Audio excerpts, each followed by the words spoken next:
చెల్లిస్తున్నాను.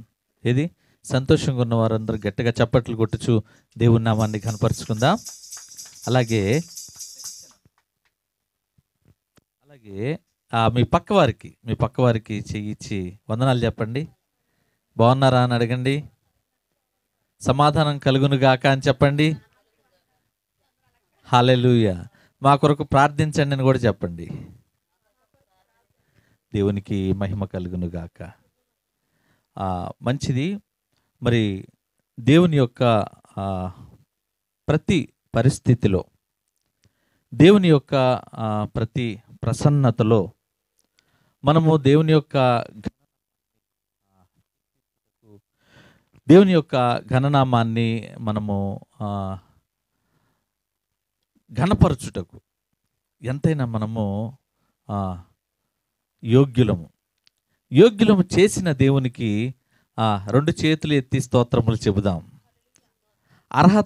అర్హత కలిగిన వారిగా మనల్ని చేసిన దేవునికి 2 చేతులు ఎత్తి స్తోత్రములు చెబుదాం. స్తోత్రం స్తోత్రం స్తోత్రం స్తోత్రం స్తోత్రం స్తోత్రం స్తోత్రం స్తోత్రం స్తోత్రం. హల్లెలూయా హల్లెలూయా. కనుక మనలను ఇట్టి స్థితిలో ఉంచిన దేవునికి ఎల్లప్పుడూ మనము కృతజ్ఞతాస్తుతులు చెల్లించే వారిగా ఉంచాలి.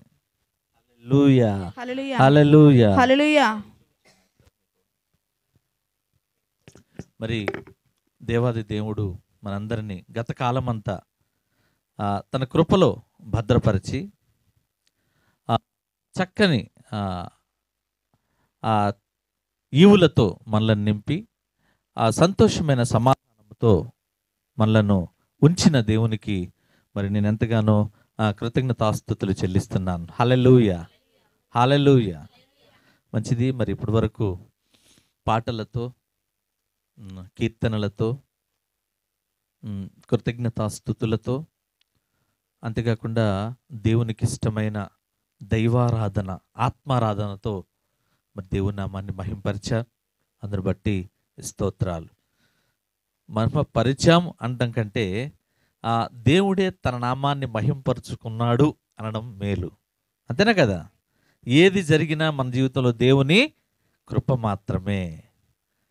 అందుని బట్టి మరి దేవునికి స్తుతులు చెల్లిస్తూ మరి మన మార్గములకు త్రోవను, పాదములకు దీపమును అన్న వాక్యమును కొద్ది నిమిషాలు మనము ధ్యానిద్దాం. దేవునికి మహిమ కలుగును గాక. బైబిల్ని చేతపడదాం. వాక్యము ఈ వాక్యము సత్యము, వాక్యము ఈ వాక్యము జీవము, వాక్యము ఈ వాక్యము పరలోక మార్గము. దేవునికి మహిమ కలుగును గాక. హల్లెలూయా. ఇది ఇందాక చదువుకున్నాం గత సమయం ముందు కీర్తనలు 100వ భాగము. సమస్త దేశములారా, మరలా చదవండి. సమస్త దేశములారా యెహోవాకు ఉత్సాహధ్వని చేయుడి, సంతోషముతో యెహోవాను సేవించుడి, ఉత్సాహగానము చేయుచు ఆయన సన్నిధికి రండి. యెహోవాయే దేవుడు తెలుసుకొనుడి, యెహోవాయే దేవుడని తెలుసుకొనుడి. ఆయనే మనల్ని చేసెను, మనము మనల్ని చేయలేదు. మనము ఆయన వారము, మనము ఆయన ప్రజలము, ఆయన మేపు గొర్రెలము. కృతజ్ఞతార్పణ చెల్లించుచు ఆయన గుమ్మంలో ప్రవేశించుడి, పాడుచు ఆయన ఆవరణలో ప్రవేశించుడి. ఆయనను స్తుతించుడి, ఆయన నామమును గణపరచుడి. యెహోవా దయాళుడు, ఆయన కృప నిత్యము ఉండును, ఆయన సత్యము తరతరములు ఉండును. ఆయన నిత్యము కృప మన ఎడల ఉంచువాడు. దేవునికి మహిమ కలుగును గాక. క్రీస్తునందు ప్రియులారా, అందరికీ ప్రభు యేసుక్రీస్తు నామంలో నా శుభాశీస్సులు తెలియజేస్తున్నాను. ప్రభునందు నా ప్రియమైన సహోదరులారా, మీరు సమయాన్ని వెచ్చించి మీరు దేవుని సన్నిధిలో ఉన్నారు. అందుని బట్టి దేవునికి మహిమ.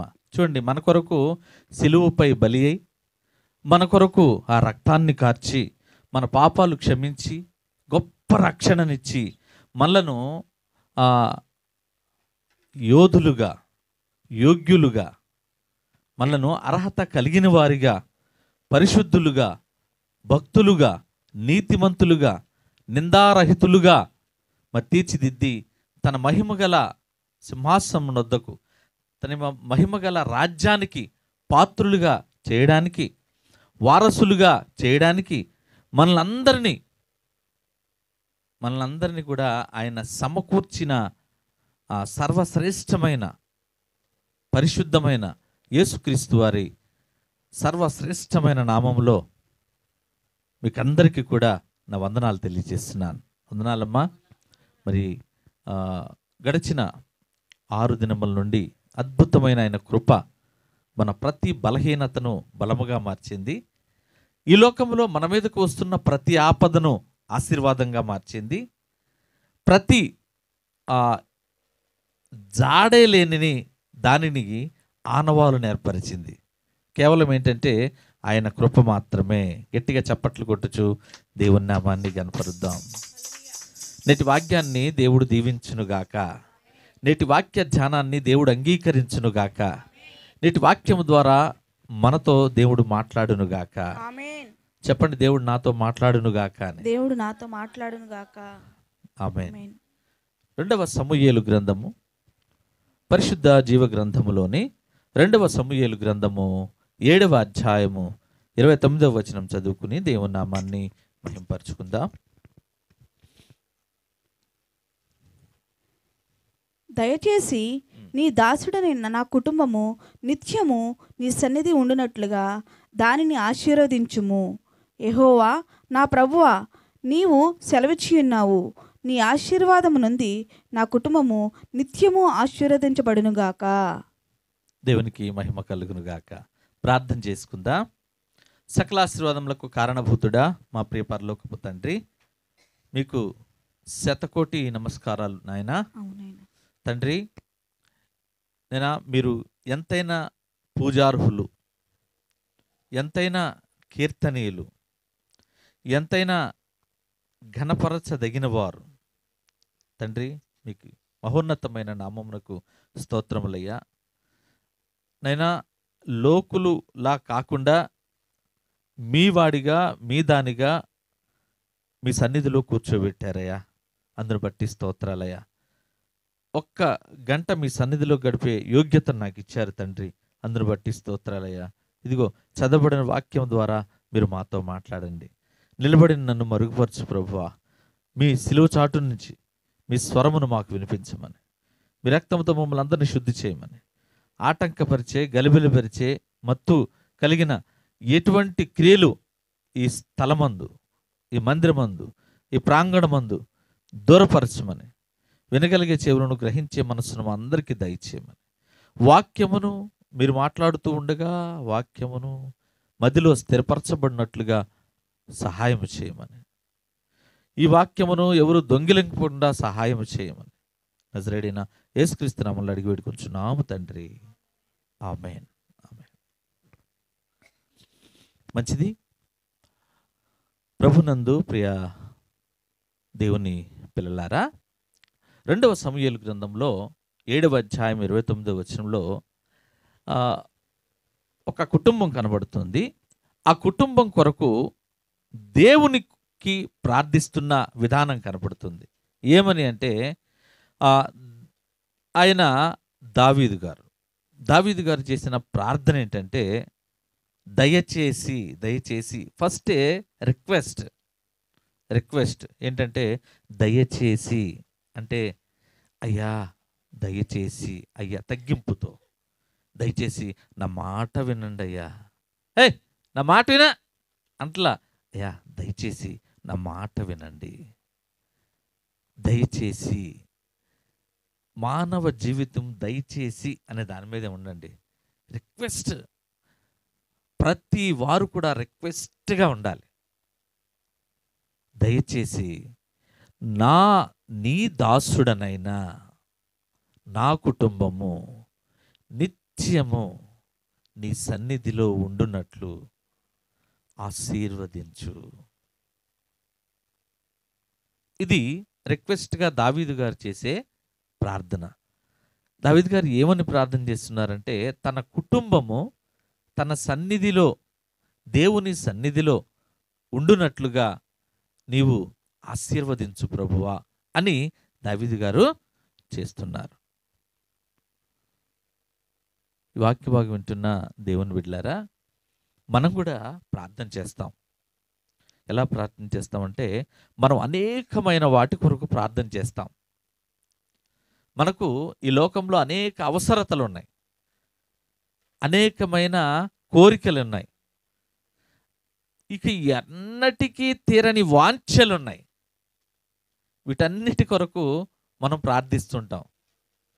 కానీ అసలు చెయ్యవలసిన ప్రార్థనను మర్చిపోయి రిక్వెస్ట్ వదిలేసాం, అవసరత పట్టుకుంటున్నాం. నీకు కావలసింది, నీకు అవసరమైంది పట్టుకుంటున్నాం, శాశ్వతమైన దాన్ని వదిలేస్తున్నాం. చూడండి, మన ప్రార్థనలు అనేకమైన వాటి కొరకు మనం ఎప్పుడూ ఆ ప్రార్థనలు చేస్తూనే ఉంటాం. కానీ ఇక్కడ నీకు తెలిసి అనుకుంటూ తెలియనిది ఏంటంటే, నీ కుటుంబం గురించి నువ్వు మర్చిపోతావు. ప్రార్థన చేయండి అమ్మా అన్నావు అనుకో, అయ్యా అది కావాలి, ఇది కావాలి, వారు బాగుండాలి, వీరు బాగుండాలి, అన్నీ బాగు చేయి, అందరినీ బాగు చేయి అంటావు. కానీ నా బిడ్డను బాగు చేయి, నా కుటుంబాన్ని సరిదిద్దు. ఇదిగో నా కుటుంబం అంతా ఆదివారం నీ సన్నిధిలో కనపడాలా, నా కుటుంబం అంతా రక్షణలో ఉండాలా, నా కుటుంబం అంతా నీ కుటుంబంగా మారిపోవాలా, ఇదిగో నా కుటుంబం అంతా నీ సారూప్యంలో మారిపోవాలా అని ఏనాడైనా ప్రార్థన చేశారా? చేశారా? ఏంటి నవ్వుతారేంటి? హల్లెలూయా. అయితే చూడండి దేవుని పిల్లరా, మనము ప్రార్థన చేస్తాం, ఒకదాని కొరకే చేస్తాం, కానీ కుటుంబం అంతటి కోసం చేయాలి. కుటుంబం అంతా కలిసి ప్రార్థించాలి. చూడండి, భార్యకు రక్షణ ఉంటే భర్తకు ఉండదు, భర్తకు రక్షణ ఉంటే భార్యకు ఉండదు, భార్యాభర్తలు ఇద్దరికి ఉంటే పిల్లలకు రక్షణ ఉండదు, పిల్లలకు ఉంటే భార్యాభర్తలకు ఉండదు. ఏమండి, తల్లిదండ్రులకి రక్షణ ఉంటే పిల్లలకు ఉండదు, పిల్లలకి రక్షణ ఉంటే తల్లికి ఉండదు, తల్లికి రక్షణ ఉంటే తండ్రికి ఉండదు. ఇలా ఎవరైనా ఒకళ్ళే. చూడండి, ఆరాధనకు వస్తారు, మందిరాలకు వస్తారు, మనం ఎవరైనా కుటుంబంలో ఒక్కళ్ళమే వస్తాం, కుటుంబం అంతా రావుగా వస్తారా? కుటుంబం కొరకు దావీదు గారు ప్రార్థన చేస్తున్నాడు. కుటుంబం అంతా అయ్యా నీ సన్నిధిలో ఉండునట్లు, నీ కృపకు పాత్రులగునట్లు, నీ మాట చొప్పున నా కుటుంబంలో జరుగునట్లు, అయ్యా నా కుటుంబం అంతా ఎల్లప్పుడూ నీ సన్నిధిలో ఉండునట్లు అని ప్రార్థిస్తున్నాడు. మరి మన కుటుంబం అంతా కూడా దేవునిలో ఉండాలని కోరుకుంటున్నావా? నీ కుటుంబం అంతా దేవుణ్ణి ఎరిగి నడవాలని కోరుకుంటున్నావా? ఇదిగో దావీదు గారు అదే చెప్తున్నారు ఇక్కడ. ఇదిగో ఏదైనా ఆరాధనకు ఎవరైనా ఒక్కళ్ళే అటెండ్ అవుతారు, కుటుంబం అంతా రావాలి. రక్షణ సభలు పెడుతున్నారు, ఎవరో ఖాళీగా ఉన్నవాళ్ళు ఒకళ్ళే వెళ్తారు కుటుంబంలో, అట్లా వెళ్ళకూడదు. కుటుంబం అంతా కలిసి వెళ్ళిపోవాలి. దైవ కార్యాలకు కుటుంబం అంతా కలిసి చేయాలి. ప్రార్థన కుటుంబం అంతా కలిసి చేయాలి. ప్రతిరోజు సాయంత్రం ప్రతి గృహంలో కుటుంబ ఆరాధన చేయాలి. ఇలా ప్రతి దానిలో కుటుంబం అంతా కలిసి కలిసి వెళ్ళాలి. వెళ్తారా?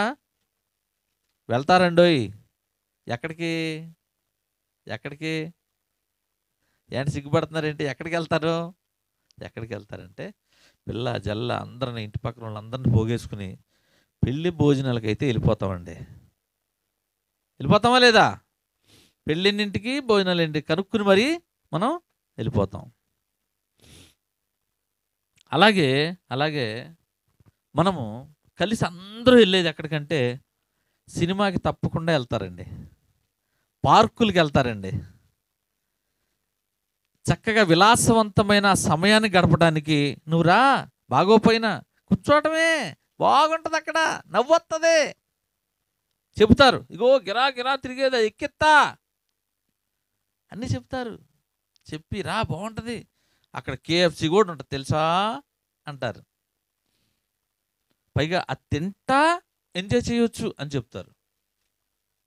అట్లా ఉల్లాసవంతమైన సమయాన్ని, విలాసవంతమైన జీవితాన్ని గడపడానికి కుటుంబం అంతా కలిసి వెళ్తారు. ఎలాగంటే లేనిపోని అన్నీ వేసుకుంటారు మీద, ఏమండి, మోయలేని బరువును కూడా మోస్తారు. శరీరం మీద ఉన్నాయి కాకుండా లేని అలంకరణలు కూడా ధరించుకుంటారు. బరువైన చీరలు కడతారు, బరువైన బూట్లు వేస్తారు, ఏమండి, బరువైన వస్త్రాలు వేసి చక్కగా ఆ విలాసవంతమైన జీవితాన్ని గడపడానికి రాలేకపోయిన ముసలోళ్ళని, నడవలేకపోయిన పిల్లల్ని ఈడ్చుకుంటూ ఎత్తుకెళ్ళిపోతారండి. సమయం అయిపోతుంది, టైం అయిపోతుందని. కొంతమంది ఉంటారు, వారం ముందు జరగాల్సింది ముందలే సదిరి బ్యాగులు అన్నీ రెడీగా పెట్టి ముందరే వెళ్ళిపోతారు. సమయం ఉండదేమో, సర్దుకునే సమయం ఉండదేమోనని ముందలే సర్ది పెడతారు. మరి పిల్లల్ని జల్లల్ని మొత్తం ఈడ్చుకుని వెళ్ళిపోతారు. రోజుల తరబడి గంటల సమయాన్ని అక్కడ వెచ్చిస్తారు. దేనికి? విందులు, వినోదాలకు. కానీ మీరు మీ యొక్క శరీర ఉల్లాసానికైతే సమయము కేటాయిస్తున్నారు. కానీ దేవుని సన్నిధిలో నిన్ను ఎల్లప్పుడూ కంటికి రెప్పలా కాచి కాపాడి నీ కొరకు తన ప్రాణం ఇచ్చిన ఆ దేవుని సన్నిధిలో ఒక్క 3 గంటలు, వారంలో ఒక దినము, ఆ దినములో కూడా 3 గంటలు గడపడానికి చచ్చిపోతున్నారండి. సమయం కుదరట్లేదండి, విలవిల్లాడిపోతున్నారండి, ఏమండి. పైగా మీకు మొయ్యాల్సినవి మోయలేనివి ఏముండవు. చేతిలో ఒక బైబిల్ పట్టుకుని రావటానికి అసలు మీకు ఎంత భారమో, ఎంత పెద్ద పని అప్పచెప్పినట్టు ఫీల్ అయిపోతారో, ఏమండి. అదేంటి అలా చూస్తున్నారు? అదేంటి పాస్టర్ గారు, మేము రావట్లేదనా? హల్లెలూయా. అదేగా మీ భావన? వస్తున్నారు, రావడం లేదంట్లా, వస్తున్నారు. ఎవరు వస్తున్నారు? ఎవరెవరు వస్తున్నారు? ఏమండి, ఎవరెవరు వస్తున్నారు? భార్యో, భర్తో, పిల్లో, ఎవరో ఒకళ్ళేగా. దేవునికి మహిమ కలుగును గాక. హల్లెలూయా. కానీ కుటుంబం అంతా కలిసి దావీదు గారు ఏమంటున్నారంటే, దేవుని సన్నిధిలో ఉండేటట్లుగా ఆశీర్వదించు అంటున్నారు. అంటే ప్రతి కుటుంబాన్ని బట్టి ఆయన ప్రార్థన చేస్తున్నాడు. అయ్యా, నా కుటుంబం దేవుని సన్నిధిలో ఉండునట్లు ఆశీర్వదించు. అంటే ఇది చదివిన వారు, ఇది విన్నవారు కూడా నేర్చుకుని ప్రతి కుటుంబము దేవుని సన్నిధిలో ఉండునట్లు ఆశీర్వదించమని అడుగుతారయ్యా. అప్పుడు అందరూ బాగుపడతారయ్యా, అందరూ పరివర్తన చెందుతారు అని దాని ఉద్దేశం. ఆ లేఖన ఉద్దేశం ఏంటంటే, అయ్యా, నీ సన్నిధిలో నా కుటుంబం అంతా ఉన్నట్లు ఆశీర్వదించు. హల్లెలూయా. దేవుడు ఎక్కడున్నాడండి? వాక్య భాగం ఉంటుంది దేవుని బిడ్డలారా. ఇదిగో నా మాట వినండి. దేవుడు ఎక్కడున్నాడు? దేవుని కోసం ఎంతెంతో మందిరాలు కట్టిస్తున్నారు కదా, ఎన్నెన్నో ప్రసంగాలు వింటున్నారు కదా, ఎంతెంతో దూరాలు వెళ్తున్నారు కదా. దేవుడు ఎక్కడున్నాడు? దేవుడు ఎక్కడున్నాడు చెప్పండి. దేవునికి మహిమ కలుగును గాక.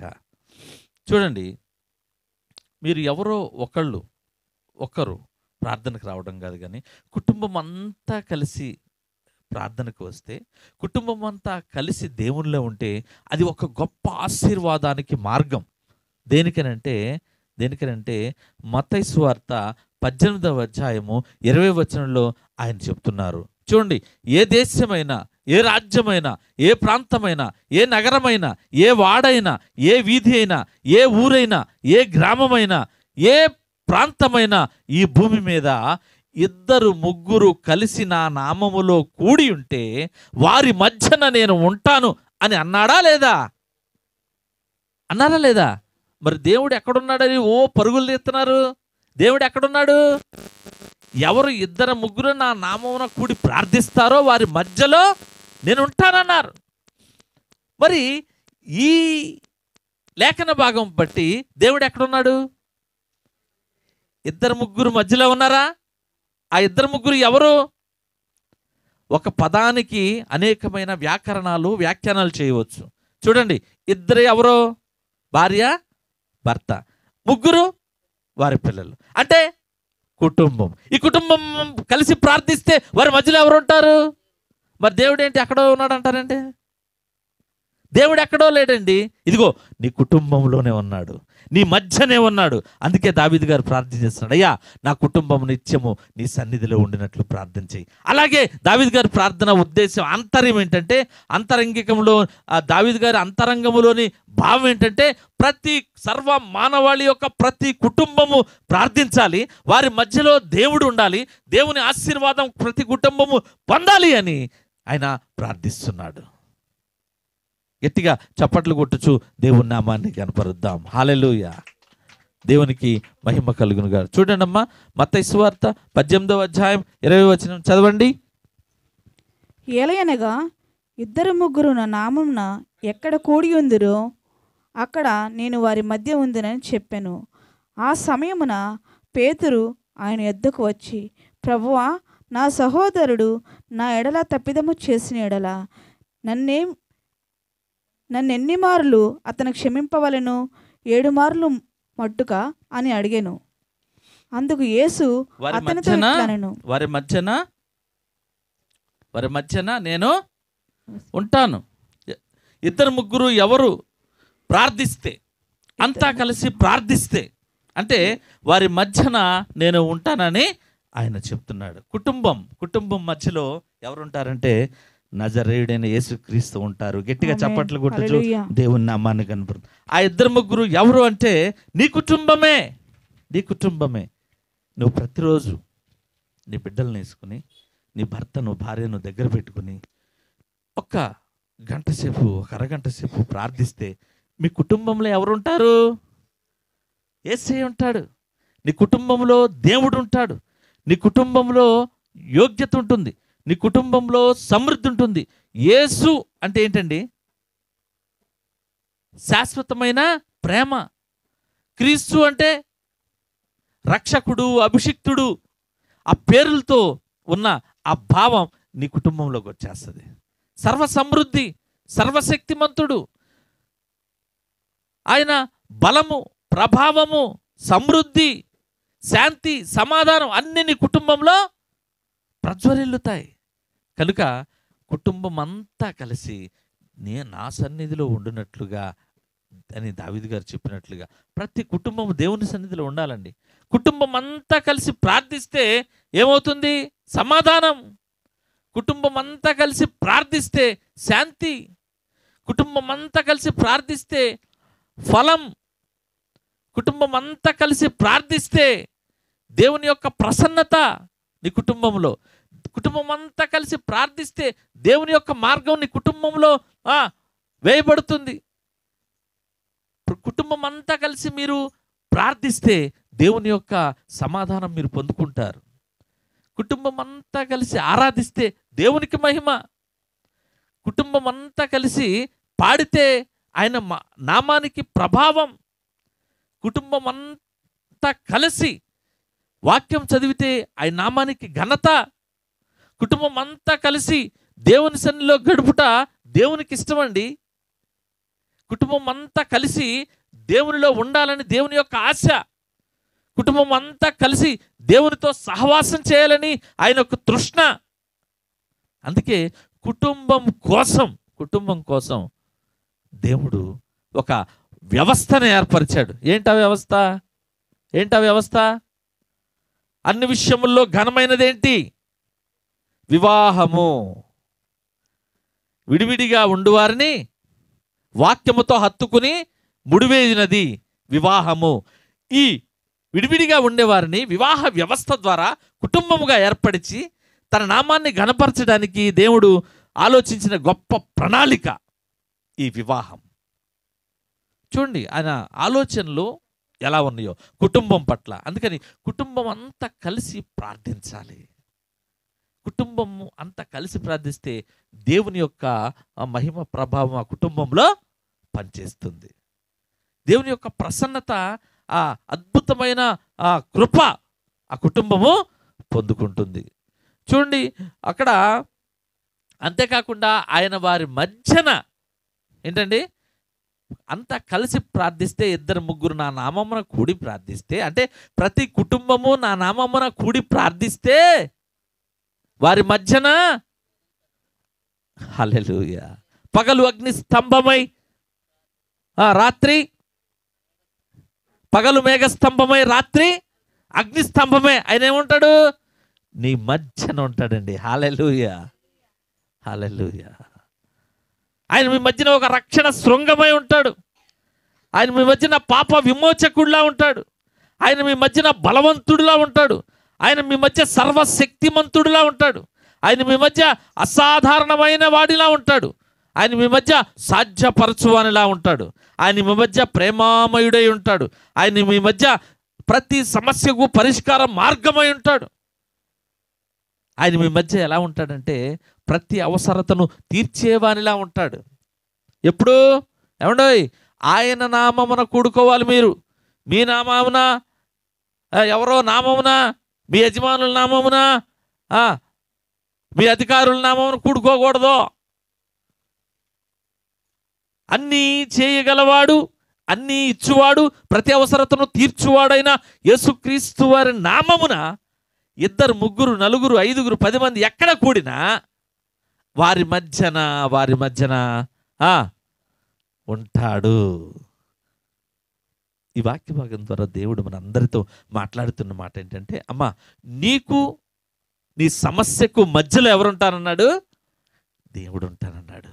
నీకు నీ బాధకు మధ్యలో, నీకు నీ చింతకు మధ్యలో, నీకు నీ అనారోగ్యమునకు మధ్యలో, నీకు నీ యొక్క వ్యధకు మధ్యలో ఎవరుంటారంటే అదిగో ఆయన ఉంటానన్నాడమ్మా. ఆయన అన్నీ ఉన్నాయి, ఆయన దగ్గర అన్నీ చేయగలవాడు. ఆయన ఉంటే ఇక నీకు దిగులే లేదు, నీకు చింతే లేదు, నీకు అసలు ఇక బాధలు బందీలే లేవు. కనుక నీ మధ్యలో ఎవరుండాలంటే యేసయ్య ఉండాలి. కొంతమంది అనవసరంగా మధ్యలో దూరుతూ ఉంటారు. ఒక ఇద్దరు గొడవ అవుతూ ఉంటుంది. వారిద్దరు గొడవ మధ్యలో ఒకరు దూరుతారు. వారిద్దరు కనిపెట్టి వాడిని కొట్టేస్తారు. తెలుసా మీకు ఇప్పుడు జరిగినాయి ఎలాంటివి? అమ్మో, చాలా ఉన్నాయండి, చాలా ఉన్నాయి. ఇద్దరు గొడవ పడుతూ ఉంటారు. ఇద్దరు గొడవ పడుతూ ఉంటే వారిని తీర్చుదామని మధ్యలోకి వెళ్తే ఆ చేట పెట్టి, ఆ చీపిరి పెట్టి ఆయన్నే కొడతారు, కొట్టి పంపిస్తారు తిరిగి.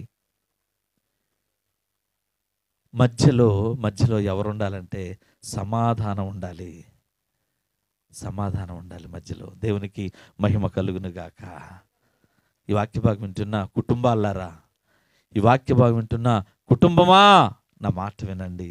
దేవుడు, పరిశుద్ధాత్మ దేవుడు మీ అందరితో చెప్తున్న మాట ఏంటంటే, ఎక్కడ ఇద్దరు ముగ్గురు మధ్యన, ఇద్దరు ముగ్గురు అంటే కుటుంబమే, ఆ కుటుంబం మధ్యలో దేవుడు ఉండాలి, శాంతి ఉండాలి, ప్రేమ ఉండాలి, సమాధానం ఉండాలి.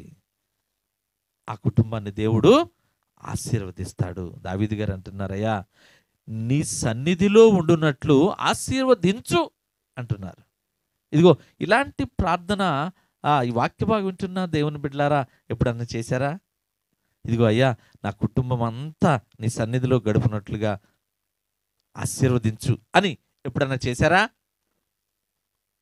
ఎప్పుడు నా ఉద్యోగమో, నా డబ్బులో, నా పొలాలో, నా ఇల్లు, అమ్మో ఏమండి, హల్లెలూయా. ఇలా ప్రార్థిస్తే మన మధ్యలో ఏముంటుందంటే ఆ గొప్ప కృప, మేలు, ఆశీర్వాదం మన మధ్యలో ఉంటుంది. ఈ వాక్య భాగం వింటున్న దేవుని బిడ్డలారా, నీకు ఈ సమస్యకి మధ్యలో ఎవరు ఉంటుందంటే కృపా వాడ ఉంటుంది, ప్రేమ గోడ ఉంటుంది. హల్లెలూయా. ఇక నీకు నీ మధ్యలో యేసు ఉంటే నీవు ఆలోచించవలసిన పని లేదు. కనుక నీ మధ్యలో ఎవరు ఉండాలంటే నజరేయుడైన యేసుక్రీస్తు వారు నీ మధ్యలో ఉంటాడు. ఎప్పుడు ఆయన నామమున నువ్వు కూడుకోవాలి. ఈ సమయం నుండి మీరు ఒక తీర్మానం తీసుకోవాలి.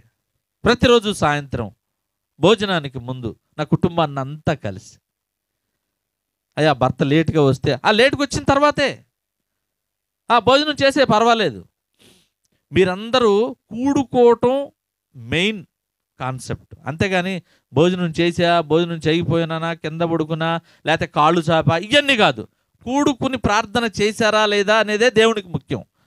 తూర్పు వైపు తిరిగే చేయాలి, ఎడం వైపే కాళ్ళు పెట్టాలి, తల పడమడ వైపుకే పెట్టాలి, ఇవన్నీ దేవుడు చెప్పడండి. గమనించండి, నా మాటలు గమనించండి, అర్థం చేసుకోండి. నీవు నడవాలి. ఎలా నడిచావని దేవుడు అడగడు, నడవాలి. నువ్వు ప్రార్థన చేయాలి, ఎలా చేసావని అడగడు. ఎంత తృష్ణతో చేస్తున్నావు, ఎంత నమ్మకంతో చేస్తున్నావు, ఎంత విశ్వాసంతో చేస్తున్నావు, నా మీద ఎంత ఆధారపడి ప్రార్థన చేస్తున్నావు అన్నదే చూస్తాడు. కానీ మంచి పదములతో చేస్తున్నాడా, స్వరము బాగుందా, స్వరము నత్తిగా ఉందా, బండగా ఉందా, సన్నగా ఉందా, సాగిందా, పొట్టిగా ఉందా అని చూడ్డు. అమ్మా, నా మాటలు గమనించండి. దేవుడు చూసేది నీలోని ఆత్మావేశాన్ని మాత్రమే. నీ శరీరమును అసలు చూడడు, నీ స్వరమును అసలు వినడు.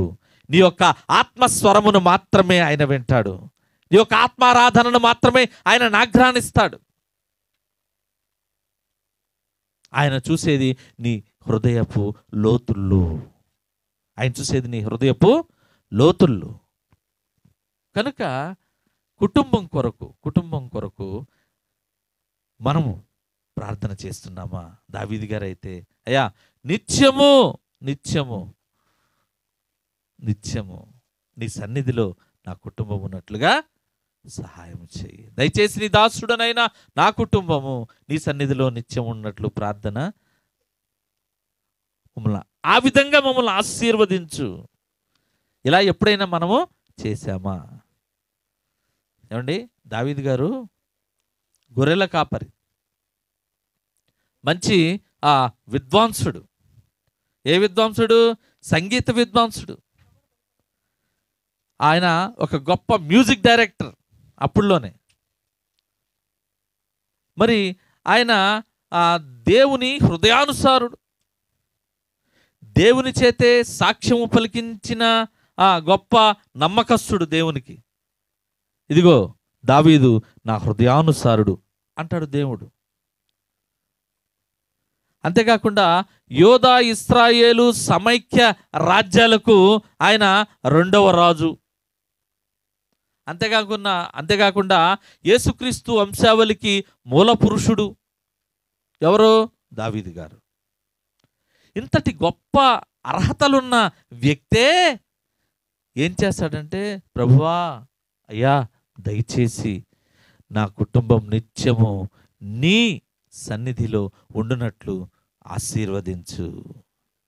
ఆయన దేవుని సన్నిధిలో చేస్తున్న ప్రార్థన చూడండి. ప్రభువా నా కుటుంబం, ఆయన సన్నిధిలో ఏమి ఉంటుందని ఆయన కుటుంబం మొత్తం ఉండాలంటున్నాడు.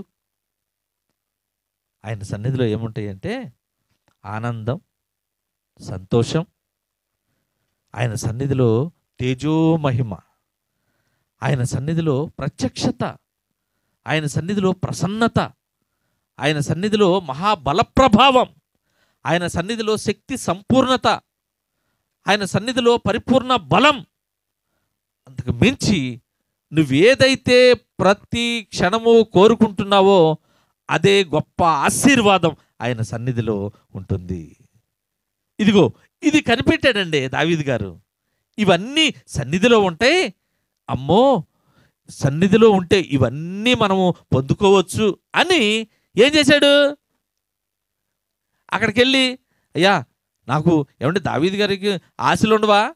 ఇగో ఈ ప్రపంచాన్ని అంతా ఏలాలని, అందరి దగ్గర కన్నా ధనం ఎక్కువగా ఉండాలని, అందరికన్నా బల ప్రభావం నాకే ఉండాలని, అందరికన్నా మంచి రాజ్యము, సుందరమైన నైపుణ్యత కలిగిన రాజ్యము నాకే ఉండాలని దావీదు గారికి కూడా ఆశ ఉంటుంది కదండి. అయితే దావీదు గారు ఏమి కోరుకోకుండా, ఇదిగో దేవుని సన్నిధిలో ఈ ఈ అర్హతలన్నీ ఉంటాయి, దేవుని సన్నిధిలో గనక ఉంటే ఇవన్నీ దేవుడు మనకిస్తాడు అని గ్రహించిన దావీదు గారు ఏం చేస్తున్నాడంటే ఒకే ఒక్క ప్రార్థన చేస్తున్నాడు. ఏం ప్రార్థన అది? ప్రభువా నీ సన్నిధిలో నా కుటుంబము నిత్యము ఉండునట్లు ఆశీర్వదించు. అబ్బా, ఇదండి దావీదు గారి ఆంతర్యం. దావీదు కీలక కనిపెట్టాడండి. వాక్యభాగం ఉంటున్న దేవుని బిడ్డలారా, దేవుని యొక్క కీలాకేంటో మీరు కనిపెట్టారా? దావీదు గారు అయితే ఆ లాక్ తెలుసుకున్నాడు. తనే కాకుండా తన కుటుంబాన్ని సైతం అక్కడ పెట్టాలని, తన రాజ్యాన్ని సైతం, తన ప్రజలను సైతం, తన బంధువుల్ని, రక్త సంబంధికులను సైతం ఇదిగో దేవుని సన్నిధిలో పెట్టాలని ఆయన ప్రార్థన చేస్తున్నాడు. ఏంటంటే, అయ్యా ప్రభువా, ఇగో నీ సన్నిధిలో నా కుటుంబం నిత్యముండునట్లు ఆశీర్వదించు అని. ఈ కీలాకు మనందరిలో ఉండాలండి. ప్రతి కుటుంబము ఈ కీలాకు ఉండాలి. ప్రతి కుటుంబంలో ఈ ఈ భావం ఉండాలి. ప్రతి కుటుంబము అయ్యా ఈ ప్రార్థన చెయ్యాలి. ఎందుకనంటే దావీదు గారికి ఎలా తెలుసు దేవుని యొక్క ప్రేమ? బతిమలాడి దేవుడు మనల్ని ఆశీర్వదిస్తాడు, ఒక్కసారి మనం ప్రార్థన చేస్తే దేవుడు తీసివేయడు అని ఎలా తెలుసుకున్నాడంటే, దావీదు గారు ఒకరోజు ఏం చేస్తారంటే అండి, యుద్ధానికి వెళ్ళాలి. యుద్ధానికి వెళ్లకుండా యుద్ధానికి అర్హత కలిగిన వాళ్ళందరినీ పంపించి మనోడు ఏం చేస్తాడంటే బిల్డింగ్ పైకి వెళ్తాడు. సరదాగా సాయంత్రం 4 గంటలు 6 అవుద్దులే, సాయంత్రం 6 గంటలకు బిల్డింగ్ పైకి వెళ్ళి ఆ రాజుగారు కదా చక్కటి గాలిని ఆస్వాదిద్దామని, చల్లగాలిని అలా పైకి వెళ్ళి అటు ఇటు తిరుగుతూ ఉండగా ఆ దావీదుకి ఒక్కసారి పిల్లగాలి తగులుతుందండి. చల్లగాలికి పైకి వెళ్ళిన దావీదు గారికి పిల్లగాలి తగిలిందండి. అరే రే రే రే, అక్కడ బత్షెబా అనే పిల్లగాలి తగిలింది. ఎవరిమే అని చూడగానే ఆ బ్యాక్ పార్ట్ ఏం కనపడుతుందంటే చక్కటి సౌందర్య రూపం, చక్కటి వంపులు తిరిగిన సౌందర్య రూపం దావీదు గారిని ఆకర్షించింది. ఆమె స్నానం చేస్తూ ఉంటే ఆ వెనుక నుండి ఆ రూపం కనపడి దావీదు గారు ఆకర్షితుడవుతారు. ఆ బత్షెబా పిల్లగాలి దావీదు గారిని పాపంలోకి పడేసిందండి. అది ఎంత పడేసిందంటే ఆమె కోసం ఒక మర్డర్ కూడా చేసేటానికి వెనుకాళ్ళ దావీదు గారు తన భర్తను కూడా చంపించేస్తాడు. ఆ పిల్లగాలి అంత పాపం చేపించింది. అయిపోయిన తర్వాత నాతాను ప్రవక్త వచ్చి దేవుడు చెప్పమన్న మాటలు చెప్పి హెచ్చరించి తర్వాత దావీదు గారు దేవుని సన్నిధిలో జోగాడిన తనమును బట్టి ఆ నీటి మీద పరుపు తేలేంత కన్నీరు కార్చిన ఆ విధానంలో దేవుడు మరల దావీదు గారిని అక్కున చేర్చుకున్న ఆ ప్రేమ తత్వాన్ని తెలుసుకున్నాడండి. హల్లెలూయా. అప్పుడు దావీదు గారు పట్టుకున్నాడు, అమ్మో దేవుడు ప్రేమామయుడు, తప్పు చేసినా నన్ను ఎత్తుకున్నాడు, ముద్దాడాడు, నన్ను ఆదరించాడు, కనుక దేవుడు ప్రేమామయుడు అని దేవుని సన్నిధిని విడిచిపెట్టకుండా దేవుని సన్నిధిలో ఉండి తన పాపాన్ని పోగొట్టుకుని దేవుని గెలుచుకున్నాడు కదా. అదిగో ఆ అనుభవం ఉంది ఆయనకి, అనుభవం ఉంది. కనుక ఏం చేశాడంటే ప్రతి ఒక్కరిని, నేనే కాదు నా కుటుంబాన్ని, నా బంధువుల్ని, రక్త సంబంధికుల్ని, నా రాజ్యంలో ప్రతి ప్రజలను ఇగో దేవునికి సన్నిధానంలో ఉంచి దేవుని కృప పొందుకునేట్లుగా చేసి దేవుని నామ ఘనతకు పాత్రులవ్వాలని దావీదు గారు చేసిన ప్రార్థన ఏంటంటే, అయ్యా నా కుటుంబము నిత్యము నీ సన్నిధిలో ఉండునట్లు ఆశీర్వదించు. చూడండి, అక్కడ ఆ దేవుని సన్నిధిని కోల్పోయాడు దావీదు గారు పాపం చేసి. అయితే ఆ తలుపులు వేసుకుని దేవుని సన్నిధిలో దావీదు గారు అనుభవించిన క్షోభ, తర్వాత దేవుడు దావీదు గారి మీద చూపించిన అపారమైన కృప, ఈ రెండింటిని బేరీ చేసుకుని దేవుని యొక్క ప్రేమ ఎంత ఉన్నతమైందో తెలుసుకున్నాడు. కనుక తప్పకుండా ఆయన సన్నిధిలో అనుభవించే ఆశీర్వాదం ఎంతటి ఉన్నతమైనదో ప్రత్యక్షంగా గ్రహించాడు దావీదు. అప్పుడు అప్పుడు దావీదు ఏం చేశాడంటే అద్భుతమైన ప్రార్థన చేయగలుగుతున్నాడు. ఏం ప్రార్థన? నీ సన్నిధిలో ఇవన్నీ ఉన్నాయ్యా, ఆనందం, సంతోషం, ప్రేమ, ఇవన్నీ నేను పొందుకోగలుగుతున్నాను. అలాగే నా వాళ్ళకు కూడా నేను పంచాలి, నువ్వు ఇవ్వాలి అని ప్రార్థన. ఏ ప్రార్థన అంటే నిత్యము నా కుటుంబం నీ సన్నిధిలో. మనం ప్రార్థన చేయమంటే, అయ్యా నా బిడ్డల చదువులు వెళ్ళిపోవాలి ఎక్కడికో, అయ్యా నా బిడ్డలకు సెంట్రల్ గవర్నమెంట్ ఉద్యోగాలు వచ్చేయాలి, ఇదిగో అయ్యా నాకు కారు కావాలి, అయ్యా నాకు బిల్డింగులు కావాలి, అయ్యా నాకు స్థల సేకరణ కావాలి, అయ్యా నాకు భూమి కావాలి, అయ్యా నాకు భవనాలు కావాలి. ప్రతి ప్రార్థన నీ ఫలాల చుట్టూ, నీ అవసరతల చుట్టూ, నీ యొక్క విజ్ఞాపనల చుట్టూ, ఆ స్థలాలు కొనాలి, ఇల్లు కట్ట, దీని చుట్టూనే తిరుగుతా ఉంటాయి నీ ప్రార్థనలు. ఎప్పుడైనా ప్రభువా ఇదిగో నా కుటుంబము నిత్యము నీ సన్నిధిలో ఉండాలయ్యా, నా బిడ్డలతో సహా, నా తల్లిదండ్రులతో సహా, నా బంధువులతో సహా, నా రక్త సంబంధికులతో సహా, ఇగో నీ కుటుంబంలో నా కుటుంబం అంతా నీ సన్నిధిలో ఉండాలయ్యా, ఇగో నిత్యము నీ సన్నిధిలో ఉండినట్లుగా నా వారందరినీ ఆశీర్వదించయ్యా అని ఏనాడైనా ప్రార్థించావా? హల్లెలూయా, హల్లెలూయా. ఎప్పుడైనా ప్రార్థించావా? అసలు అట్లాంటి అనుభవం నీకుందా? అట్లాంటి అనుభవం మరి నీకుందా? దేవుడు ఈ వాక్య భాగం ద్వారా, ఈ ఆరాధన ద్వారా, ఈ ఆదివారపు ఆరాధన ద్వారా దేవుడు మనందరితో మాట్లాడుతున్న మాట ఏంటంటే, ఇదిగో దేవునితో వ్యక్తిగత ప్రార్థన అనుభవం నీకుందా? దేవునితో ప్రార్థనా సహవాసం నీకుందా? దేవునితో ఒప్పుకోలు నీకుందా? దేవునితో సమాధాన పడడం నీకుందా? దేవుని యొక్క పాదాలు పట్టుకుని యాకోబు వలె జోగాడడం నీకుందా? అసలు నీ కుటుంబంలో ప్రతి దినము కుటుంబ ఆరాధన ఉందా? నీ కుటుంబంలో ప్రతిదినము ఉదయం కాలముననే మేల్కొల్పు ప్రార్థన ఉందా? నీ కుటుంబంలో ప్రతిదినము స్తుతుల అర్చన ఉదయకాలమున రేయి మొదలు ఉదయకాలమున ఉందా? అసలు వ్యక్తిగతంగా ఆయనతో నీకు సహవాసం ఉందా? వ్యక్తిగతంగా ఆయన సన్నిధిని అనుభవించిన అనుభవాలు నీకున్నాయా? అయితే ఆయన ఫలాలు అనుభవించలేకపోతే అలాంటి అనుభవం నీకు లేనట్లే. నీకు ప్రార్థన సమాధానం రాకపోతే నీకు ఆయనతో వ్యక్తిగత అనుభవం లేకే అట్లు ప్రార్థించలేకపోతున్నావేమో అని నేను అనుకుంటున్నాను. కానీ దావీదు గారి ప్రార్థన అట్లా లేదండి.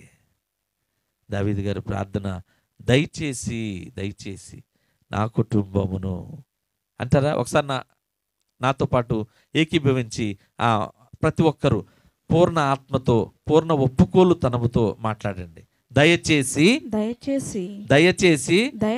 నా కుటుంబమును నిత్యము నీ సన్నిధిలో ఉండునట్లు ఆశీర్వదించు తండ్రి, ఆశీర్వదించు ప్రభువు, ఆశీర్వదించు యేసు నామములో ఆశీర్వదించు. అయితే చూడండి, 2వ సమూయేలు గ్రంథము 7వ అధ్యాయము 29వ వచనం ఒకసారి చదివమ్మా. యెహోవా నా ప్రభువా, నువ్వు సెలవిచ్చి ఉన్నావు, నీ ఆశీర్వాదము నుండి నా కుటుంబము నిత్యము కూడా ఆశీర్వదించబడును.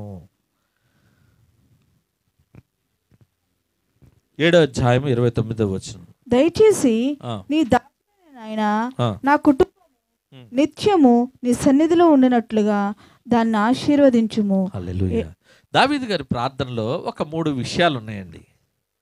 దావీదు గారి ప్రార్థనలో 3 ప్రాముఖ్యమైన విషయాలు ఉన్నాయి. ఆ విషయాలను చూడండి.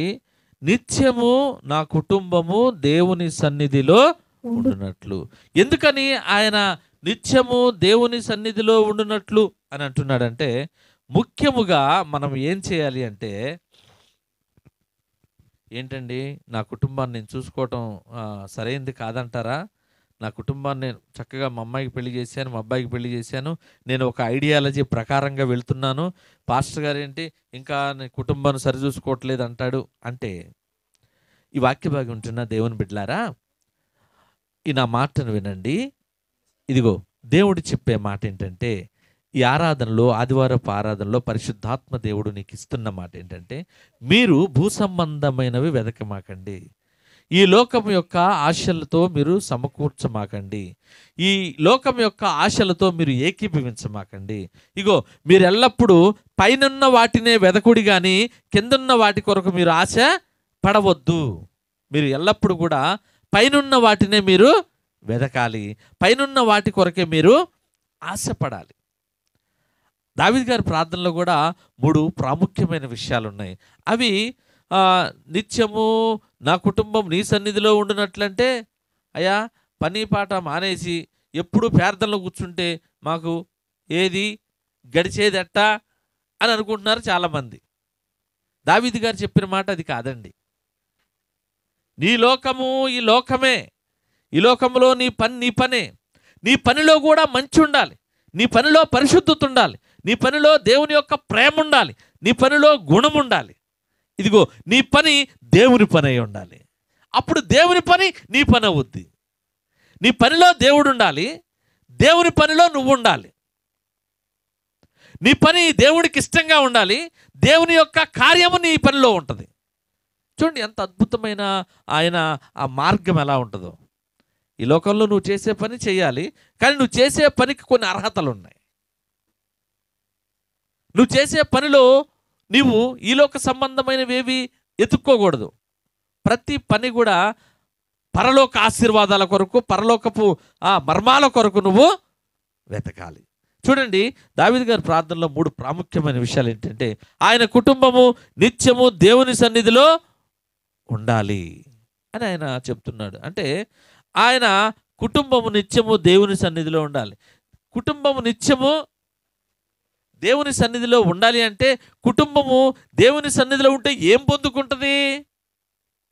అసలు ఎందుకని నిత్యము ఆయన దేవుని సన్నిధిలో ఉండాలనుకుంటున్నాడు అంటే, కుటుంబం ఏమి పొందుకుంటుంది అంటే, దేవుని సన్నిధిలో ఉంటే ఆనందము, సంతోషము, తేజోమహిమ, బలప్రభావము, ఆశీర్వాదం, అభివృద్ధి, ఆరోగ్యత, సఫలత, ఫలాభివృద్ధి ఇవన్నీ పొందుకుంటామని, కుటుంబం మొత్తం పొందుకోవాలని ఆయన కుటుంబాన్ని కూడా ఆయన ఎక్కడికి తీసుకువస్తున్నాడంటే దేవుని సన్నిధికి తీసుకొస్తున్నాడు. ఎందుకంటే ఇవన్నీ కూడా దేవుని సన్నిధిలో ఉన్నాయి కనుక, దేవుని యొక్క ప్రత్యక్షత అక్కడ ఉంది కనుక, దేవుని సన్నిధిలో కుటుంబం అంతా ఉండాలని ఆయన కోరుకుంటున్నాడు. రెండవ మాట చూడండి, అదే నిజమైన ఆశీర్వాదం అంటున్నాడు. అయ్యా నువ్వు ఏది నిజమైన ఆశీర్వాదము? వాక్యభాగం వింటున్న దేవుని బిడ్డ, పరిశుద్ధాత్మ దేవుడు నీతో మాట్లాడుతున్న మాట ఏంటంటే, ఇదిగో నేను 3 అంతస్తుల మేడ కట్టాను, దేవుడు నన్ను ఆశీర్వదించాడంటారు. ఇదిగో నేను రాయల్ రోస్ కారు కొన్నాను, ఇదిగో దేవుడు నన్ను ఆశీర్వదించాడంటాడు. ఇదిగో నాకు పెద్ద గవర్నమెంట్ ఉద్యోగం వచ్చింది, దేవుడు నన్ను బలపరిచాడు, ఆశీర్వదించాడని చెప్తారు. ఈ లోకంలో అయితే అది చెప్పుకోవచ్చు, కానీ పరలోక ఆశీర్వాదం ఏది నీకు? నువ్వెప్పుడు కూడా ఈ లోకంలో ఉన్న వాటి గురించి కాదు, కానీ పైన వాటి కోసం వెతకమని దేవుడు చెప్పిన లేఖన భాగము నీ జీవితంలో ఏం పనిచేస్తుంది? ఇదిగో దేవుడు చెప్తున్న మాట, నిజమైన ఆశీర్వాదాలకు కర్త. ఆశీర్వాదం అంటే ఏంటో తెలుసా? నిజమైన ఆశీర్వాదం అంటే నువ్వు కోట్లు సంపాదించడం కాదండి. నిజమైన ఆశీర్వాదం అంటే ఒక 50 ఎకరాలు కొనడం కాదండి. నిజమైన ఆశీర్వాదం అంటే ఏమీ లోటు లేకుండా అదిగో ఆ అంతస్తులో బతకడం కాదండి. నిజమైన ఆశీర్వాదం అంటే నీవు ఇతరులకు ఆశీర్వాదకరంగా మారడం. నీవు నీ శత్రువులను క్షమించి నీ శత్రువులకు కూడా ఆశీర్వాదకరంగా నీవున్నప్పుడే నువ్వు నిజమైన దేవుని ఆశీర్వాదం పొందుకున్నట్లు. దేవునికి మహిమ కలుగునుగాక. చాలామంది ఆశీర్వాదం అంటే నేను బాగున్నాను, దేవుడు నన్ను ఆశీర్వదించాడంటారు. అది ఆశీర్వాదం, ఈ లోక ఆశీర్వాదం కాదు. నీకు నిజమైన ఆశీర్వాదం రావాలి అంటే నిన్ను ఇతరులకు యోగ్యుడిగా, నిన్ను ఇతరులకు పనివాడిగా, నిన్ను ఇతరులకు మేలుకరంగా ఉంచుతాడు. అది నిజమైన ఆశీర్వాదం. నన్ను ఆశీర్వదించు అంటాడండి. చూడండి, మూడో మాట ఏంటంటే అట్టి రీతిగా ఆశీర్వదించువాడు దేవుడే. ఆయన అంటాడు, చూడండి, దావీదు గారు ప్రార్థనలో, నిత్యము నా కుటుంబం నీ సన్నిధిలో ఉండినట్లు నిత్యము నిత్యము నిత్యము ఆశీర్వదించువాడు. ఏమండి, రక్త మాంసములు కలిగిన వారు మనుష్యులు నిన్ను ఆశీర్వదించరు. పైకి మాటలు చెప్తారు, పైకి రూపకర్తలుగా ఉంటారు, కానీ అంతరంగికంలో ఏం చేస్తారు? నిన్ను దూషిస్తారు, అవమానపరుస్తారు, భంగపరుస్తారు. కానీ నిన్ను నిజమైన ఆశీర్వాదముగా, నిన్ను నిజంగా ఆశీర్వదించేది, నీకు నిజమైన ఆశీర్వాదాలు నీ మీదకి వచ్చినట్లుగా చేసేది ఎవరంటే దేవుడే. నిన్ను నిజంగా ఆశీర్వదించేది దేవుడే, మనుషులు కాదు. మనుషులు ఆశీర్వదిస్తారంటారు, ఆశీర్వదించరు. నిన్ను భంగపరుస్తారు, నిన్ను ఆశీర్వదించరు. కనుక దావీదు గారు చేసిన ప్రార్థనలో 3 మాటలు. ఆయన కుటుంబం దేవుని యొక్క ఫలాన్ని పొందుకోవాలి, మనం ఇతరులకు ఆశీర్వాదకరంగా ఉండాలి, దేవుడే నిజమైన ఆశీర్వాదం నీకు ఇస్తాడు అని ఈ ప్రార్థన ద్వారా దావీదు గారి యొక్క ఆంతరంగిక భావాన్ని మనకు తెలియచేస్తున్నాడు. ఈ ప్రార్థన, ఇట్లాంటి ప్రార్థన, ఇలాంటి ప్రార్థన దేవునికి మహిమ తెచ్చే ప్రార్థన, దేవునికి ఇష్టమైన ప్రార్థన, దేవుడు చెప్పిన ప్రార్థన. ఇటువంటి ప్రార్థన ఏమవుతుందంటే నేరుగా దేవుని గదిలోకి ప్రవేశించేసిద్దండి. ఎక్కడ ఆగదు, దీనికి స్టాపులు ఉండవు. ఎక్స్ప్రెస్ ఎక్కడికి వెళ్ళిపోద్ది? ఇది సూపర్ ఫాస్ట్ ఎక్స్ప్రెస్. వందే మాత్రం ట్రైన్ ఉంది కదా, ఆ ట్రైను ఎంత ఫాస్ట్కి వెళ్ళిద్ది? వందే మాత్రమా, భారతమాత ట్రైనా? ట్రైన్ పేరేంటి అమ్మా? ఏంటది? ఈ మధ్య ఇంకో ట్రైన్లు వచ్చినాయి, బుల్లెట్ ప్రూఫ్ ట్రైన్లు వచ్చినాయా? Bullet proof. ఇక్కడ చూస్తే రై అంటుంది, అది కనపట్ల, ఎక్కడికో వెళ్ళిపోతుంది. ఎంత ఫాస్ట్గా ఉంటున్నాయి అవి! ఇక్కడ ఆగుతున్నాయి, మళ్ళీ అక్కడెక్కడో కన్ను మూసి కందెరిసేలోగా ఫాస్ట్గా వెళ్ళిపోతున్నాయి. ఈ మధ్య ఈ బైకులు వచ్చినాయండి, చూసారా మీరు? అవి ఆయిల్ కొట్టించే అవసరంలా, కరెంటు వచ్చినాయి, కరెంటు బైకులు. దానికి 1, 2, 3 అని 3 స్టేజ్లు ఇచ్చాడు. అది సెకండ్లో పెట్టి యాక్సిలేటర్ తిప్పితే వెళ్ళిపోతుంది, గాలి వచ్చినట్టే. ఇంకా అతను ఎక్కడ ఉన్నాడో మనకు కనపట్ల, అంత ఫాస్ట్గా వచ్చేసినాయి. చూడండి, ప్రపంచం అంతా వేగవంతం అయిపోతుంది, వేగవంతం. దావీదు గారు చేసిన ప్రార్థన ఎక్కడికి వెళ్ళిపోయింది? డైరెక్ట్గా సూపర్ ఫాస్ట్ వందే మాత్రం ట్రైన్ ఎక్స్ప్రెస్ ఎంత స్పీడ్ వెళ్ళిపోద్దో డైరెక్ట్గా యేసు ప్రభు ఉన్న గదిలోకి వెళ్ళిపోయిందండి. అత్యున్నత సింహాసనం ఉన్న గదిలోకి వెళ్ళిపోయింది. కుటుంబం అంతా ఆశీర్వదించబడాలండి.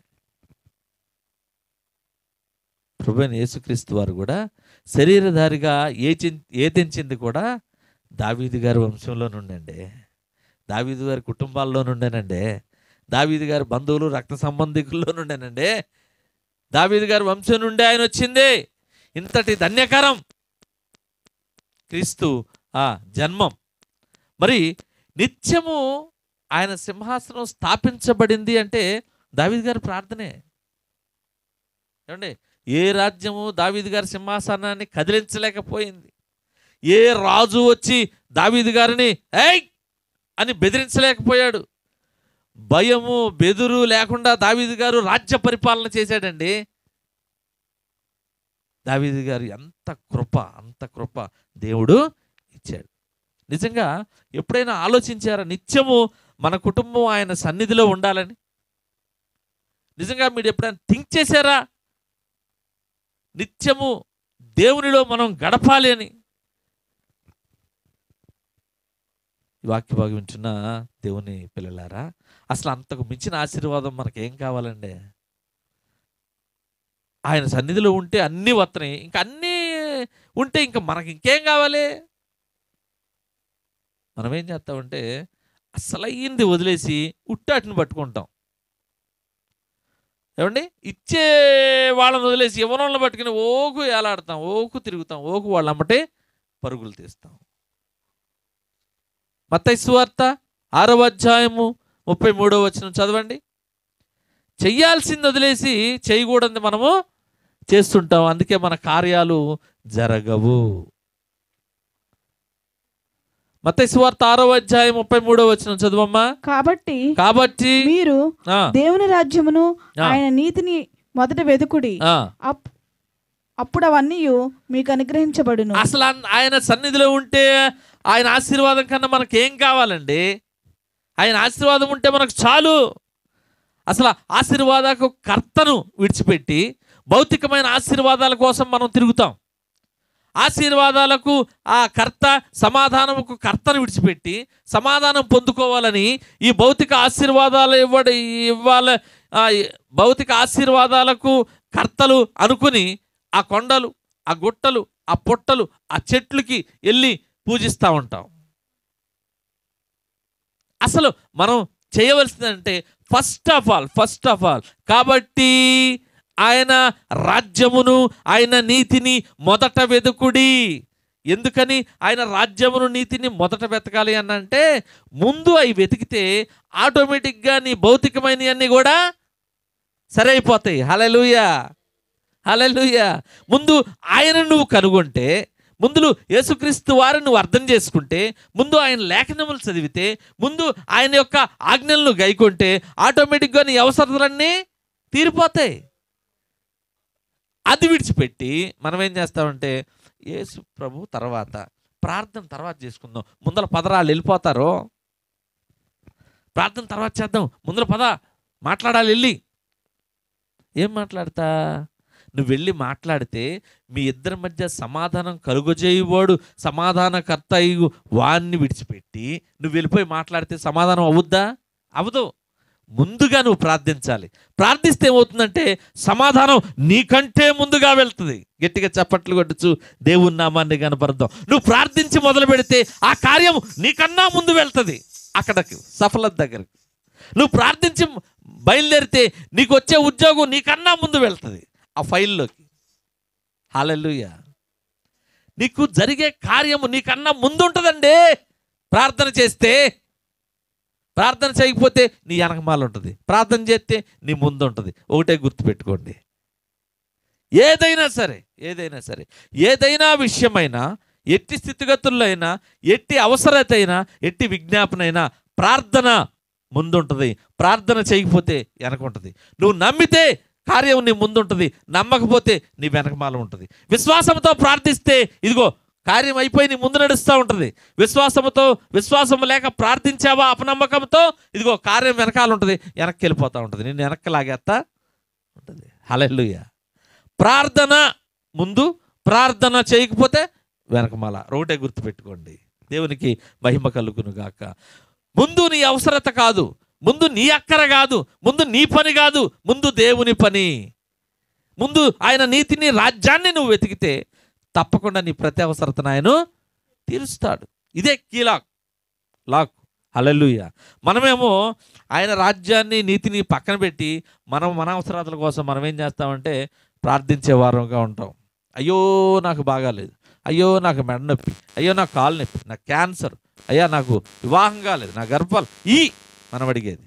కానీ ఫస్ట్ ఆఫ్ ఆల్ ఆయన నీతిని, ఆయన రాజ్యాన్ని వెతికితే ఆటోమేటిక్గా నువ్వు సఫలత మార్గంలో పయనింపబడతావు. హల్లెలూయా. మనం ప్రార్థన గురి ఒక్కటే ఉండాలండి, కిందున్న వాటి గురించి కాదు, పైనున్న వాటిని మనము వెతకాలి. కిందలో ఈలోక ఆశీర్వాదాలు కాదు, కానీ ఆత్మీయ ఆశీర్వాదాల కోసం నువ్వు వెతకాలి. ఈలోక ఆ యోగ్యతల ఆశీర్వాదాలు కాదు, కానీ పరలోకపు ఆశీర్వాదాల కోసం నువ్వు ముందంజ వేయాలి. ఆశీర్వాదాలు స్వతంత్రించుకోగలగాలి, కానీ అది ఎలాగంటే ఆయన సన్నిధిలో ఆశీర్వాదాలు స్వతంత్రించుకోగలిగే యోగ్యత ఉందని నువ్వు గమనించాలి. నువ్వు ఈ లోక ఆశీర్వాదాల కొరకు కాదు, కానీ పైనున్న వాటిని వెతికే వారిలాగా నీవు సిద్ధపడాలి. సిద్ధపడితే తప్పకుండా దేవుడు ఏం చేస్తాడంటే, ముందు ఆయన పని చేస్తే తప్పకుండా ఆయన నీ పని చేస్తాడు. దేవునికి మహిమ కలుగును గాక. మరి ఒక చూడండి, ఒక గ్రామంలో స్వీడన్కు చెందిన జెన్నీ లిండ్ అనే ఒక సింగర్ ఉందండి. ఆమె చాలా బాగా పాటలు పాడుద్ది. అప్పట్లో 1851 సంవత్సరంలో ఆమెను గొప్ప గాయనిగా ఆమె పేరొందింది. ఆమె పాట పాడితే కొన్ని $1,000,000 ఇచ్చేసేవాళ్ళంట, అంటే కోట్లే. అంత పాప్ సింగర్, మంచి గాయని. 1851లో ఆమె పేరు జెన్నీ లిండ్. అయితే ఆమె ఈ కార్యక్రమం నిమిత్తం, పాటల కార్యక్రమం నిమిత్తం న్యూయార్క్ వెళ్ళింది. న్యూయార్క్ వెళ్తే అక్కడ ఏం చేసిందంటే, ఆమె ఒపేరా సింగర్గా పేరుగాంచింది, బిరుదు పొందింది. ఒపేరా సింగర్ అంటే మంచి పేరు, మంచి పేరు. ఇక ఆమెకు మించిన వాళ్ళు అసలు ఎవరు లేరు ఇక. అయితే ఆమె వరాఫ్ హెడ్ స్మార్ట్ పేరు, పాస్టర్ గారి పేరు వరాఫ్ హెడ్ స్మార్ట్. ఆయన ప్రసంగం విని, ఆయన దైవావేశము ద్వారా, ఆత్మప్రేరణ ద్వారా ఆమె దేవుణ్ణి అంగీకరించిందండి. ఆమె రక్షణ పొందింది, ఆమె రక్షణలోకి వచ్చింది. అయితే మారు మనసు పొందింది. ఆమె మారు మనసు పొందిన తర్వాత ఆమె అంది, అయ్యా ఇక నేను ఒపేరాలో పాడను. అదేంటమ్మా, ఒపేరా సింగర్గా పేరొందావు, నువ్వు ఇక అసలు కొన్ని కోట్లు రాబడి ఉంది, అగ్రిమెంట్స్ ఉన్నాయి, నువ్వు మానకూడదు, నువ్వు పాడాలి అంటే, లేదయ్యా నేను పాడను, ఈ లోకపు పనులు ఇక నేను చేయను, ఇటువంటి దేవునికి విరోధమైన పనిది నేను చేయను అని ఒక పత్రికా సమావేశం పెట్టి విలేకరులకి ఒక ప్రకటన ఇచ్చింది. అయితే ఆమెను అభిమానించే అభిమానులందరూ కూడా కొన్ని లక్షల సంఖ్యలో వచ్చేసి, ఎందుకు మీరు పాటలు పాడనంటున్నారు, మీ పాటల కోసం మేము ప్రాణం ఇచ్చేస్తాం, చెవి కోసుకుంటాం, మీ పాట లేకపోతే నేను రోజు గడవదు అని చాలామంది అభిమానులు ఆమె దగ్గరకు వచ్చి చెబుతున్నారు.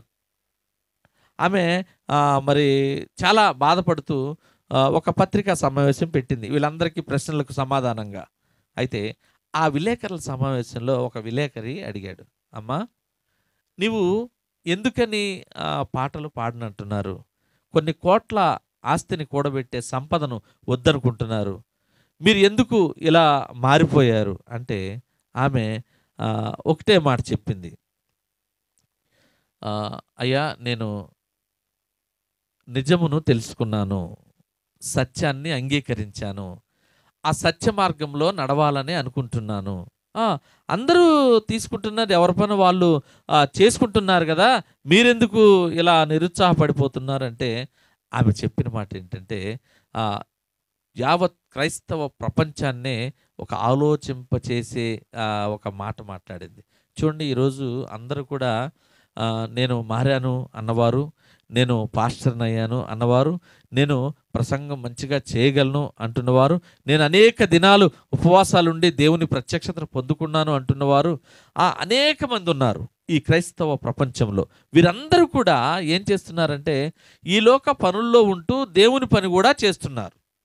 కానీ వీరందరూ ఏం చేస్తున్నారంటే, దేవునిని అంగీకరించారు, మారు మనసు పొందారు, రక్షణ మార్గంలో ఉన్నారు, కానీ ఈ లోకంలో కూడా వారు అంగీకారులుగా ఉంటున్నారు. కానీ ఏమి చెప్పిన మాట ఏంటో తెలుసా, ఇదిగో విలేకరు అడిగిన ప్రశ్నకు ఆమె చెప్పింది ఏంటంటే, అయ్యా నేను పైనున్న వాటినే వెదుగుచున్నాను కానీ కింద నేను వదిలిపెట్టేశాను. గట్టిగా చప్పట్లు కొట్టుచు దేవుని నామాన్ని కనపరుద్దాం. ఆమె అంటుంది, ఇదిగో ఈ లోకాన్ని నేను వదిలేశాను, పైనున్న పరలోక ఆశీర్వాదాల కోసమే నేను వెతుకులాట ప్రారంభించాను, ఈ లోకాన్నంతా తుచ్చముగా, నీచముగా, ఒక అల్పముగా నేను చూస్తున్నాను ఈ లోకాన్ని. అంటే ఏంటమ్మా, కొన్ని కోట్లాస్తి అల్పమే దేవుని ముందు. అమ్మా ఇదంతా సంపద నీకే వస్తుంది, అల్పమే దేవుని ముందు. అమ్మా నీకు మంచి పేరు, దేవునిలో పేరు కన్నా ఈ పేరు నీచమే. ఈ లోకాన్ని తుచ్చముగా ఎంచిందామా. ఆమె అంటుంది పైనున్న వాటినే వెతుకుతున్నానని. ఇదిగో ఆ అనుభవంలోకి వచ్చేయాలండి మనందరం కూడా. ఆ అనుభవంలోకి వచ్చేయాలి. ఏ అనుభవం? పైనున్న వాటినే వెతకాలి, కానీ కిందున్న వాటి కొరకు ప్రయాస వద్దు. దావీదు గారు కూడా అదే ప్రార్థన, అయ్యా నా కుటుంబము నిత్యము నీ సన్నిధిలో ఉండి ఇదిగో పరలోక ఆశీర్వాదములు పొందుకొనుటకు. దేనికంట? పరలోక ఆశీర్వాదములు పొందుకొనుటకు ఇదిగో నీ సన్నిధిలో నిత్యము ఉండేటట్లుగా ఆశీర్వదించు. ఏంటి ఇందాక నుంచి సన్నిధి సన్నిధి అంటే ఏంటి మనం మందిరం అనుకున్నారా? మందిరంలోనే ఉంటాం మేము. అమ్మ మీరు పెట్టినప్పుడు మందిరంలో ఉంటాను అయ్యా, ఏంటి చెప్తున్నావు మాటలో అనుకుంటున్నారా? దేవుని సన్నిధిలో ఉండడం అంటే, పరలోక ఆశీర్వాదం పొందుకోవడం అంటే ఇదంతా ఒక ఆత్మీయమైన మర్మమైన మాట. హల్లెలూయా. ఇదిగో పరలోక ఆశీర్వాదాల కోసం మనము వెతకాలి. చూడండి అక్కడ మంచి తర్వాత నేను ఎక్కడికి వెళ్ళినా చాలా ఘనత ఉంది, నేను ఎక్కడికి వెళ్ళినా చాలా మహిమ ప్రభావంగా ఉంది అని ఆమె చెప్తున్న మాటల్లో మనకు అర్థమవుతుంది. ఆమె ఏం చెప్తుందంటే, నేను పైనున్న వాటినే వెతుకుచున్నాను కానీ కింద వాటిని వదిలి పెట్టేశాను. అయితే ఆ రోజు ఆమెను విలేకరు అడిగిన తర్వాత, మీరు గాయనిగా ఉన్నత స్థితిలో ఉన్నప్పుడైతే ఆ స్థితిని వదులుకుంటకు మీ మనసు ఎట్లా వచ్చిందంటే, ఇదిగో ఒపేరా గాయనగా పేరు ప్రఖ్యాతలు అయితే నాకు సంపాదించింది, కోట్ల ఆస్తిని సంపాదించింది. కానీ ఆ స్థితిలో ఉన్న నేను దేనికి త్యాగం చేయలేకపోయా. అసలు నాకు టైం ఉండేది కాదు, సమయం ఉండేది కాదు. ఎల్లప్పుడూ ఉరుకులు పరుగుల మీద షూటింగ్లని, ఆర్కెస్ట్రా అని, సింగరింగ్ అని వీటి మీదే ఉన్నాను కానీ, ఈ లోకపు వాటి మీదే ఉన్నాను కానీ పరలోకము గురించిన ఆలోచన అసలు నాకైతే లేదు.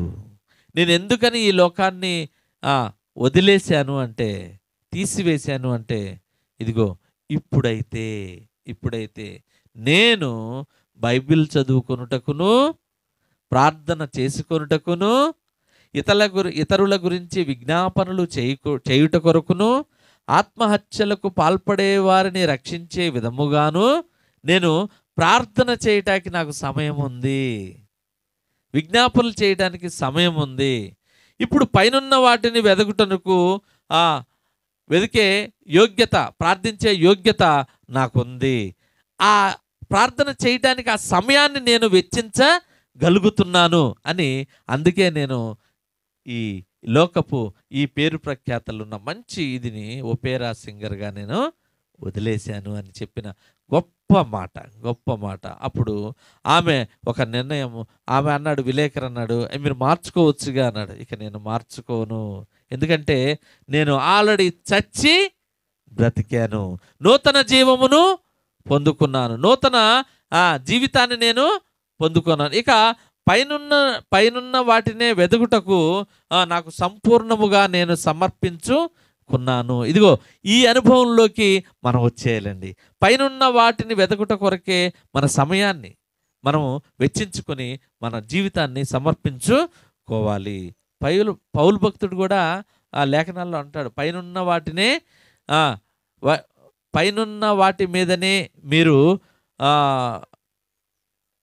పౌలు భక్తుడు పైనున్న వాటి మీదనే మీరు దృష్టి పెట్టండి, కానీ భూ సంబంధమైన వాటి మీద మీరు మనస్సు పెట్టకుడి అని ఆయన లేఖనాల్లో సెలవిస్తాడు. కనుక కొలసీలు రాసిన పత్రిక 3వ అధ్యాయం 2వ వచనంలో ఈ మాట ఉంటుంది, చదవండి. కనుక మనం ఏం చేయాలంటే, ఆశీర్వాదాలకు కర్తను పక్కన పెట్టి భౌతికమైన ఆశీర్వాదాల కొరకు మనము తిరగటం మానివేసి మనం పైనున్న వాటిని వెదకటి కొరకు మనము ముందుకు అడుగులు వేయాలి.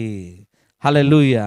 మనము వ్యక్తిగతంగా ఆయన సన్నిధిని అనుభవిస్తూ మన కుటుంబం అంతా కూడా పరలోక ఆశీర్వాదాలు పొందుకొనుటకు మనము మార్గమును ఏర్పరచుకోవాలి. ఇదిగో దావీదు గారు చేసిన ప్రార్థన, మనం ప్రార్థనలో ఏకీభవించి మనం కూడా ప్రార్థనలో ఈ అంశమును పెట్టుకోవాలి. ఇదిగో నీ సన్నిధిలో ఉండేటట్లు ఆశీర్వదించు. ఆశీర్వదించు అంటే అంటే ప్రార్థించు.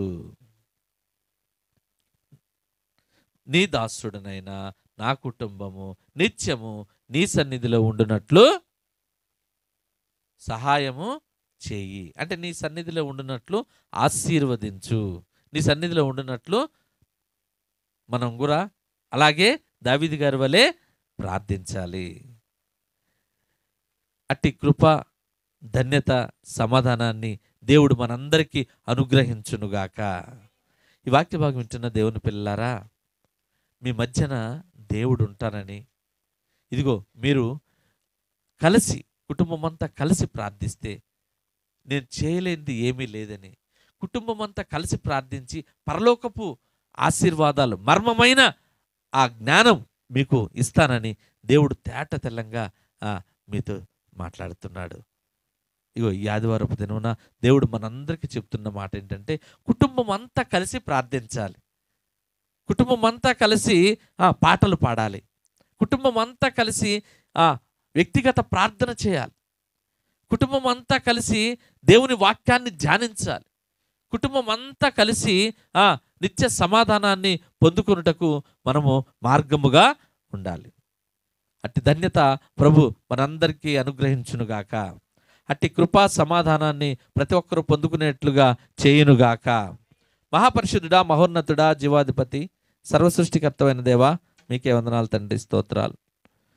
ఇగో నాయన ప్రభా, ఈ ఆదివారపు దినమున గొప్ప కృపనిచ్చారు ప్రభా, అందును బట్టి స్తోత్రాలు.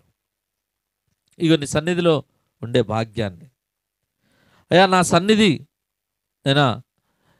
నా సన్నిధిని సమాధానము, త్యాగము అయ్యా, నా సన్నిధిలో సమాధానము, కృప, శాంతి, అభివృద్ధి, సంతోషము, ఆనందము, తేజోమహిమ, పరిపూర్ణ బలము, సంపూర్ణ సంతోషము, సర్వశక్తి సమస్తము నా సన్నిధానములో ఉంటాయని, నా సన్నిధానములో నిత్యము ప్రార్థిస్తే కుటుంబం అంతా కలిసి పరలోకపు గవిని నేను మీకు ఉంచుతానని తేట తెల్లంగా మాతో మాట్లాడారు ప్రభువా.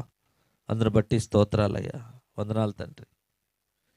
నా సన్నిధిని అనుభవించు భాగ్యాన్ని అయా నీకిత్తునని లేఖనాల్లో సెలవిచ్చావు ప్రభువా, అందును బట్టి స్తోత్రాలు. ఇదిగో నీ సన్నిధిని అనుభవించే భాగ్యాన్ని ప్రతి ఒక్కరికి దయచేయమని, లైవ్లో ఎందరైతే వీక్షిస్తున్నారో ఈ ఆదివారపు ఆరాధనను వారందరికీ కూడా అయా నీ సన్నిధిని అనుభవించే భాగ్యాన్ని దయచేయండి ప్రభువా.